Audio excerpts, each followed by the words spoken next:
Olá, eu acabei de atender agora uma paciente online com sintomas bem marcados, de uma diarreia constante, uma dor abdominal importante logo após a ingestão, que a gente chama de pós-prandial, então isso acontecia normalmente após o almoço. E aí vem aquela pergunta, né? E o que tinha nesse teu almoço?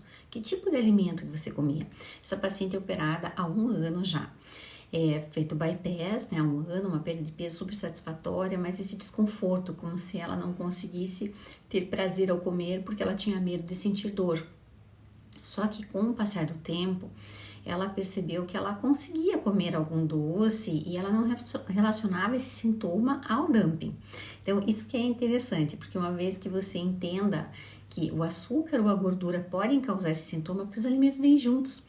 Então, um doce como um brigadeiro, um pudim, uma torta, e ela ainda acompanhava com um suco de frutas. Então, é uma potência de carboidrato num único horário, é muita coisa junta. Então, o que nós temos que pensar? Veja, não é um terrorismo, não é, meu Deus, o suco de fruta é tão horroroso assim. Existem casos e casos, então nessa situação da cirurgia bariátrica não é aconselhado realmente, é melhor que você consuma fruta e você realmente mantenha fibras ali e não tanta concentração de açúcar como teria num suco. E claro que os doces em si é melhor que se evite, porque você diminui tanto a caloria, né, desse alimento, como esses sintomas, porque ela tem claramente essa síndrome de dumping. Isso não acontece com todos os pacientes, mas pode acontecer no caso de pós-bypass.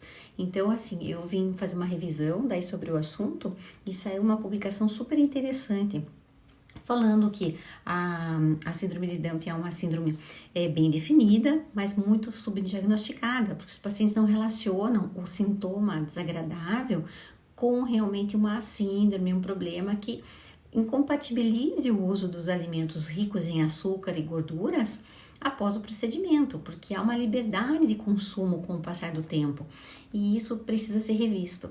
Então, nesse caso, a paciente realmente tinha uma carga glicêmica muito alta e isso causava náusea, vômito, diarreia, dor de barriga, sudorese, calorão, uma sensação, vou morrer daqui meia hora. Isso foi a descrição da própria paciente.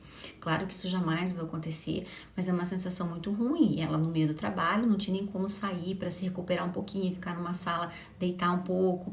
Então, fiquem atentos com isso, evitem esses alimentos, porque realmente eles acabam causando em algum grau algum desses sintomas. E a gente não tem muito remédio para tratar, a gente tem comportamentos alimentares para modificar, que é o fracionamento, o aumento de fibras, o aumento de proteínas e a diminuição dos açúcares simples.